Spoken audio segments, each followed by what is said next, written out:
Welcome to Productive Joy with Dr. Christie, where fun meets action.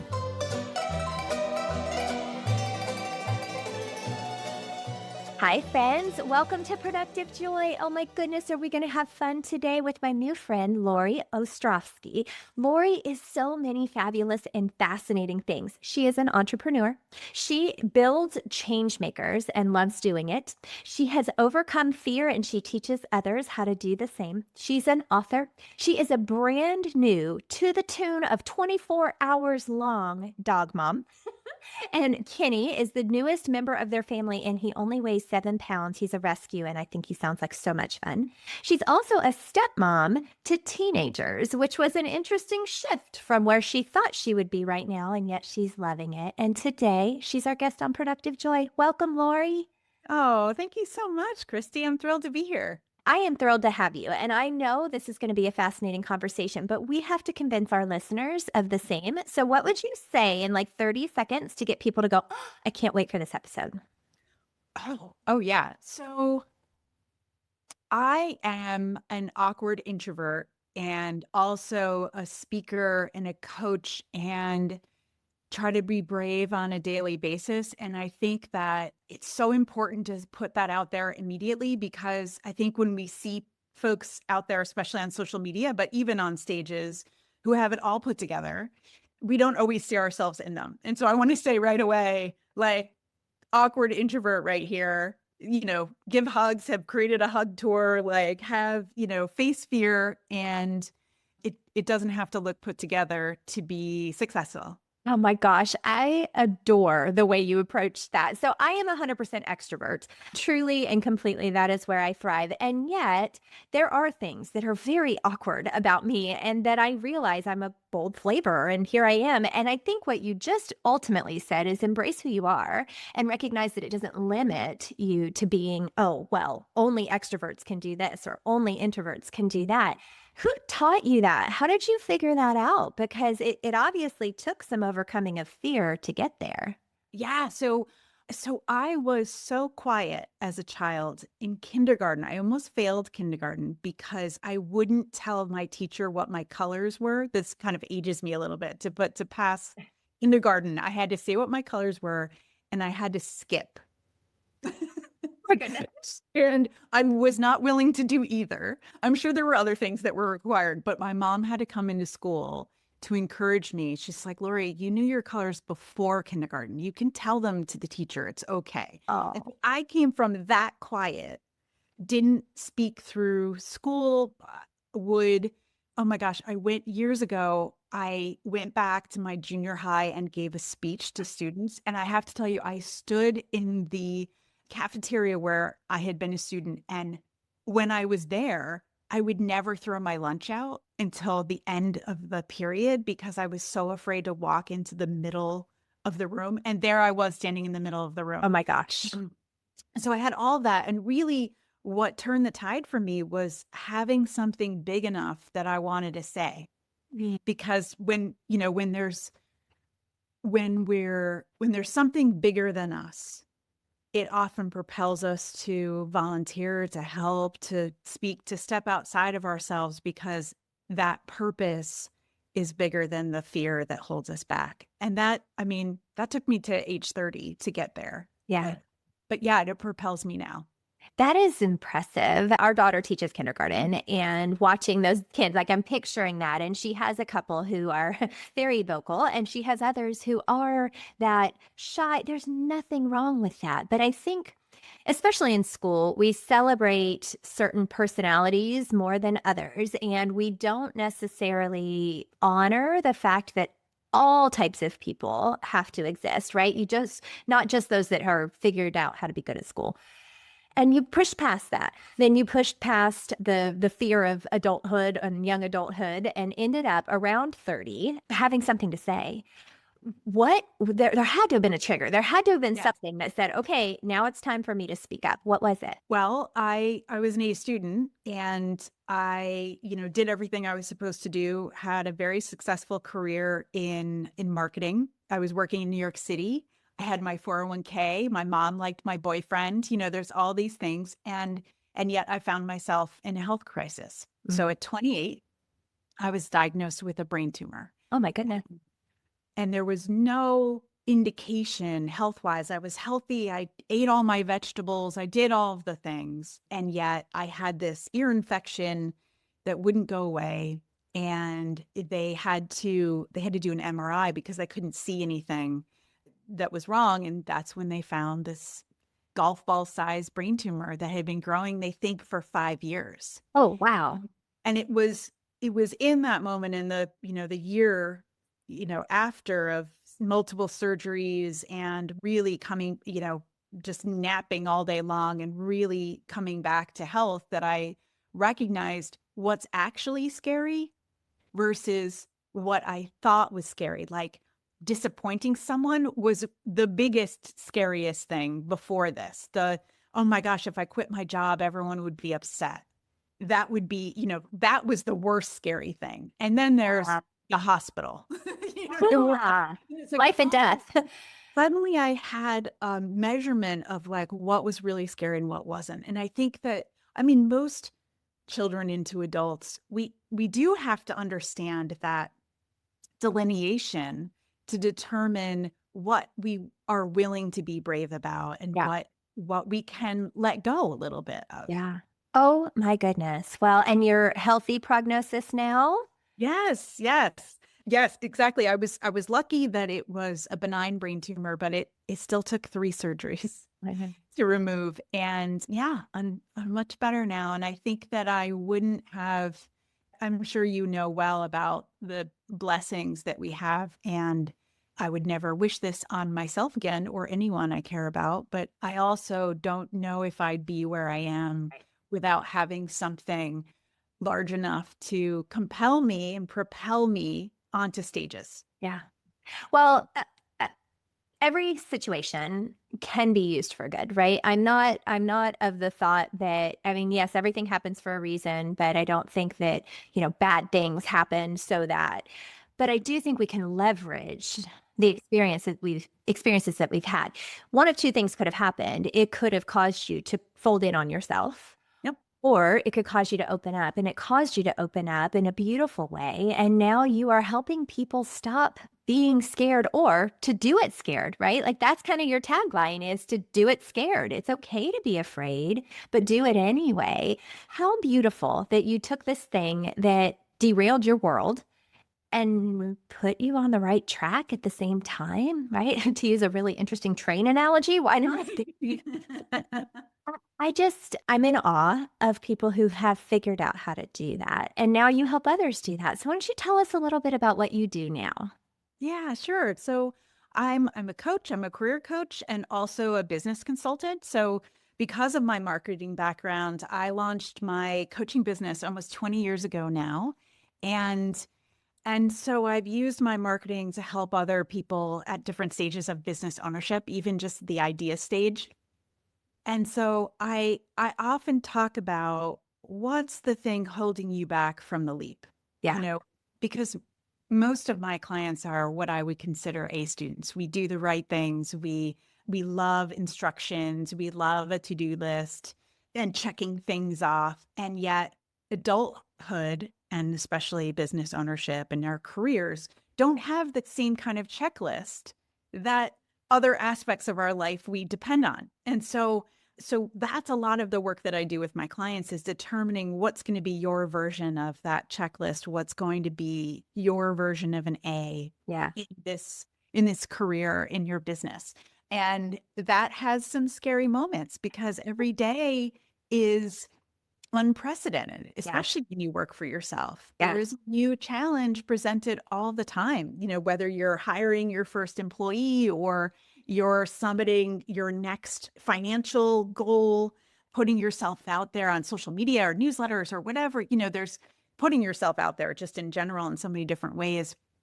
And so it's understanding, well, what's my A if I'm going into this new realm? Like, how am I going to be satisfied, not just with the number of likes that I've gotten? Yeah, because it's defining success, right? We say we want to be successful, but my version of successful and your version of successful aren't necessarily the same. So I'm hearing, be clear with yourself so that you can say you accomplished what you set out to accomplish and not constantly seek the next thing, right? Like I think that's where I know I get stuck is I will leap. Like I love your phrase of simply leap. Mhm. I will leap, but then I land and I go, okay, where am I going to go next? Right. And I don't take a minute to just breathe in the moment. Like, so in November, I had the opportunity to do my first TEDx.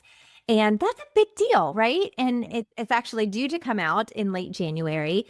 But I leapt, but then I didn't do a whole lot to recognize that that was a big deal, right? How do you help people do that? Because I do think that's a struggle that causes us to be less likely to leap the next time or to just keep leaping and never land. Yeah, that's such a great point. And I think the beauty of working with someone, and I'm sure you've found this as well, the beauty of working with someone is that they can hold silence and hold space. It's so much more comfortable and safer when someone else is holding that space with you. Celebrating and silence are pretty connected to each other. We're kind of uncomfortable in stillness.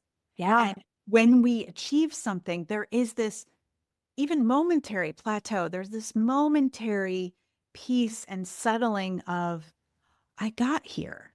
Yeah. And it can become relief and thrill and awe if we wait through the discomfort of like, oh, what else is here, you know? And so sometimes we need other people to do that. And so I celebrate with my clients all the time. Like sometimes my family makes fun of me because I carry confetti in my bag everywhere I go. Yep. And it's like, boo, you know, like I have thrown so much confetti at people's faces. It's ridiculous. But it's, you know, sometimes you need that kind of shock and delight. Yep.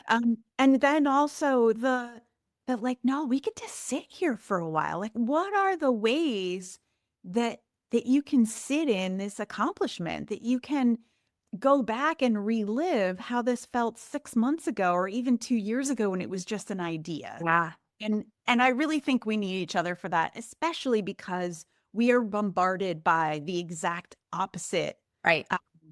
you know, culturally indoctrinated into this, you know, keep moving faster, higher, you know, compete with one another. It's like someone else's goal is now your goal, that kind of thing. So it's like, okay, we kind of need each other to say like, this is good. Yeah. Yeah.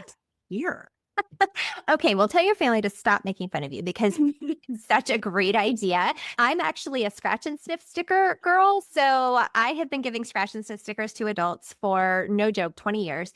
And I gave it to kids before that. And what I love about a good scratch and sniff sticker is the unexpected delight that it will put on somebody's face to go, wait, does it smell? Right? Like it's just this moment. And I think that's what your confetti does too, is that reminder that, whoa, wait, hold on, stop what you're doing and celebrate.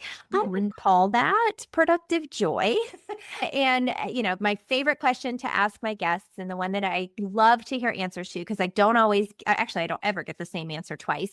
But if you had to describe productive joy, I mean, maybe it's throwing confetti in somebody's face, but what would you say productive joy actually is for you? Since we all have to define success differently, so goes it with productive joy. Oh, I love the name of your podcast. I love the idea of productive joy. In fact, I think when I reached out to you, that was the first thing that I said, like, because the word joy is here.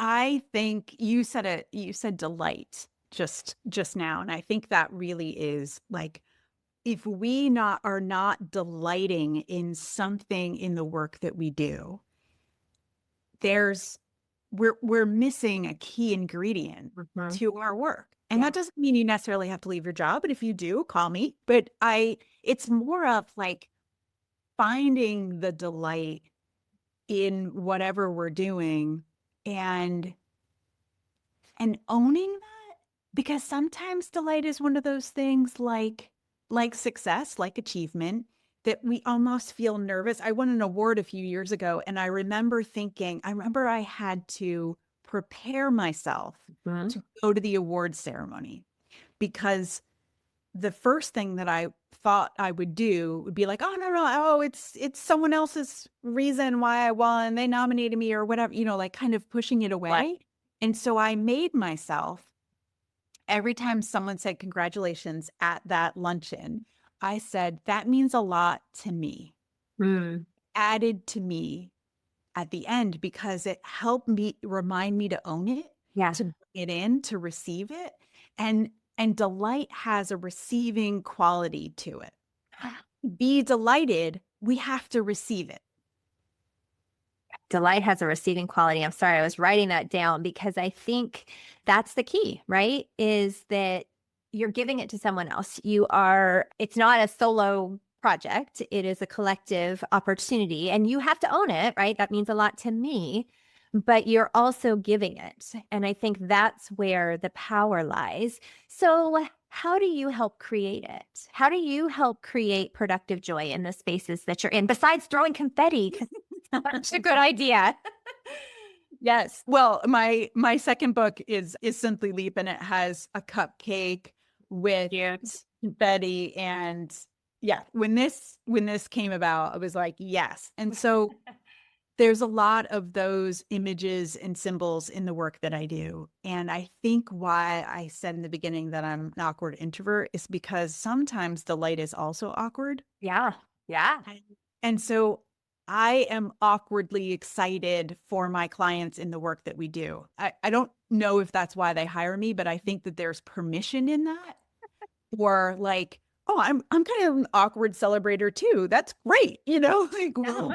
Muppets, like Pee-wee's Playhouse from when we were kids, like all of these like delight and kind of like awkwardness, silliness. Yeah. I think that's really inherent in, we can be professional, we can be serious, we can be determined at powerhouses. Yeah.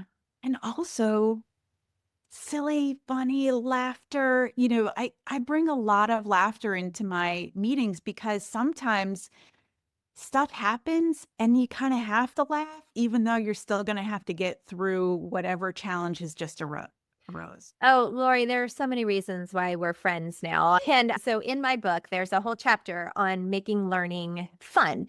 So the book is called Learning Can Stick, and my career has been spent in the education space, and I've been teaching adults for all that time. And that's what you do. That's what I do. It's what everybody does. Everybody teaches people something all day long. But many people are pretty bad at it, if I'm honest, because they've not ever thought about how our brains hold on to information. So what you're doing by adding the laughter and the silliness is you're actually getting neurons to fire, because our brains only fire neurons when there's some sort of emotion tied to what we're doing. So you're creating that positive emotion. We also, though, remember the bad. And so you could probably tell me what a teacher said to you in the third grade, or that teacher in kindergarten that was scary and didn't allow you to be yourself. I don't think that she was intentionally doing that, but she certainly evoked emotion in you. And so now what you're doing is you are evoking emotion in the people that you are in the room with your confetti, with your laughter, with your enthusiasm that allows for people to be who they're meant to be. And that's beautiful. Yeah, I follow you fully. I definitely do the same thing. And when people think, oh gosh, she's a lot, I have to remind them, yeah, I'm just me, right? And I'm doing this on purpose for you to be able to learn from me. So just beautiful, and keep doing it. Keep doing all of it, because that's what the world needs more of, is a little bit of joy. For sure, a little bit of joy. So how would people find you? If somebody said, oh my goodness, is the more I hear Lauree, the more I know I need her in my world. Oh, so I am on LinkedIn and Instagram with my name, Lauree Ostrofsky, and my website is also laureeostrofsky.com. It's also simplyleap.com. So whichever of those works. I have my 2 books that are available on my site, and I also have a virtual group membership. So we meet 5 times a month, and 2 of them are strategy sessions where we kind of go around and support one another. And the other ones are like fun co-working. So we get stuff done. They're implementation sessions. We set a clock. I guide everyone in, these are the things that we're going to be doing, getting done. And then we celebrate at the end because it's easier to do stuff, especially stuff that's uncomfortable, making that phone call you've been putting off when other people are on the screen watching, doing their own thing. So I have a lot of that stuff that allows people to feel like they're less alone. And there's such wonderful power in accountability. And it sounds like that's what you're doing. Okay, but Lauree is spelled with 2 E's, right? You want to be clear on that. And Ostrofsky is spelled exactly the way it sounds. With Y, not an I. But okay, so people can find you in all of those different ways. When they do, what are you hoping people gain? Is it an overcoming of a fear? Is it increased vulnerability? Is it unstuckness? What are you hoping people gain from their time with you? I think feeling less alone. That most of us feel alone whether we realize it or not. Sometimes leaping, trying something new, putting yourself out there, going to the next level it feels like a lonely process. It feels like I've got to be the engine for this whole thing. And I don't want people to feel that way. So I hope when you come to my site or my books or whatever, you feel like you've met a kindred spirit and you feel like, oh, I don't have to figure all of this out myself. I've created also a lot of different communities of women business owners and entrepreneurial women and career women. And that's really the basis of all of that, is that when we get to share with one another, and I think that women uniquely are more poised to do this in the right environments, we want to celebrate and collaborate with one another. And when that is fostered, you go faster, you go farther. You push yourself in ways of putting yourself out there that you couldn't have imagined before, because it feels easier when there are other people. And so that is what my real hope is that you feel maybe even braver creating your own circle or having me part of it. I love it. I love everything about what you're doing. I think that it is so needed and profound, really, that you recognize the power in not just accountability, but sisterhood, right? Like strength, the safety in numbers, the power that happens there. It's a beautiful thing. Yeah, I wanted to say something about, as we succeed, it can feel actually like we're climbing onto this pinnacle of like, we have to keep more to ourselves as we succeed. And so a lot of what I consider A students, a lot of the really successful people out there, leaders and executives, as you succeed, it can feel like you have less people to talk to and more at stake if you get something wrong. Yeah. And that is the opposite of creativity. That's the opposite of the openness that probably got you to the successful place to begin with. Yeah. And so the aperture needs to open. We need to feel like we're in it with other people. The other people get where we are in this unique position, like feeling lonelier because we've succeeded. Yeah. We need to meet other people at this place, maybe not in our own organizations, but in other ones, to know that like, oh, I still get to have other people around me. I don't have to have all the answers now. I think that's why like parent groups work so well, because it's like 3 a.m. you feel like you're alone figuring out how to handle a baby, but it's like, no, actually there are other people who are dealing with the same thing. And so I think that camaraderie is also super important in our success levels too. Yeah. Yeah. Well, and finding people who can relate, right? So I think that's why parent groups work, because everybody's going through the same thing at the same time. It's why friend groups tend to shift depending on what stage of life you're in, right? If your kids are teenagers, you tend to gravitate towards other parents of teenagers. If you are, empty nesters, you gravitate towards others, because you can relate to the feelings and you don't have to explain yourself. It's just there, right? And you're doing that for humans. That's a beautiful. Well, I hope that the message that comes through is that like, if you feel at all lonely or unsure or awkward in this moment in your career, that is a sign to find that friend group, to find that group that really gets it, because they exist. Yeah, they definitely do. Only you think that they don't exist, but they do. It's actually a sign to create that new that new level for where you are, that new. Lauree, you are delightful. And since you use the word delight to describe productive joy, I'm going to say that you create some productive joy for me. And I have genuinely enjoyed this conversation. I do have some rapid fire questions for you, though, so that we can make sure we learn a little bit more about you. You ready? You excited? Okay. Here we go. What is your definition of fun?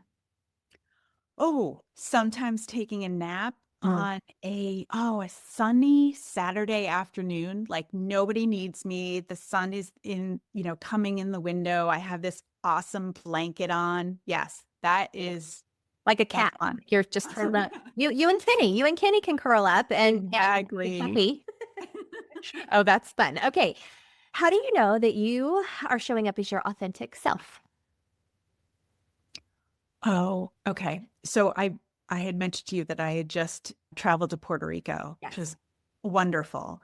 And we were walking around Old San Juan, and my teenage stepdaughters were like done for the day. And we walked by a woman-owned, mother-daughter-owned chocolate shop.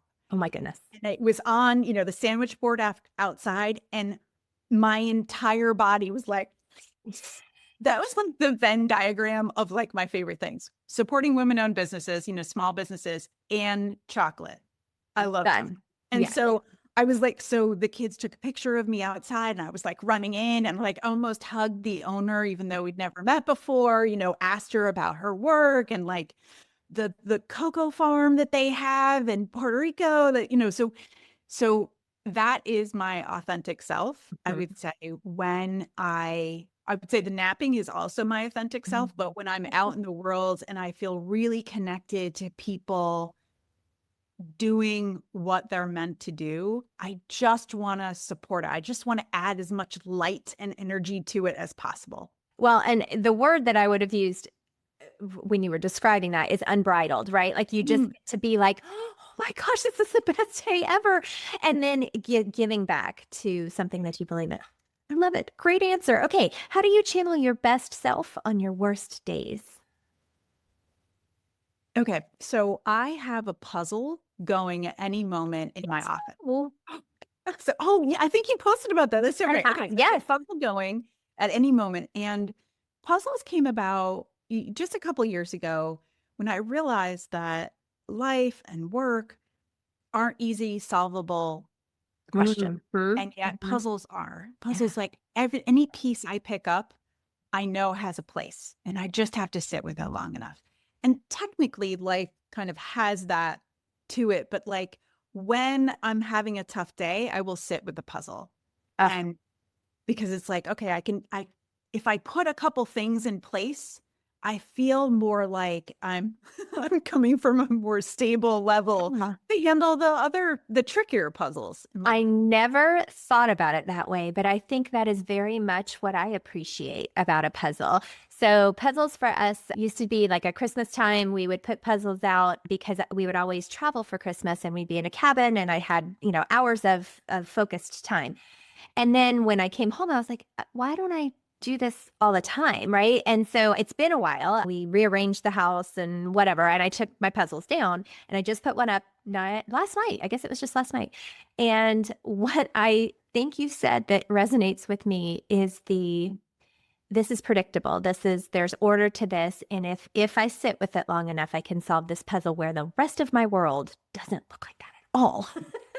So thank you for shedding light on that. I think that is a way that I can find my best self too, is to recognize that I can solve this puzzle, the puzzle of life I'm still working on.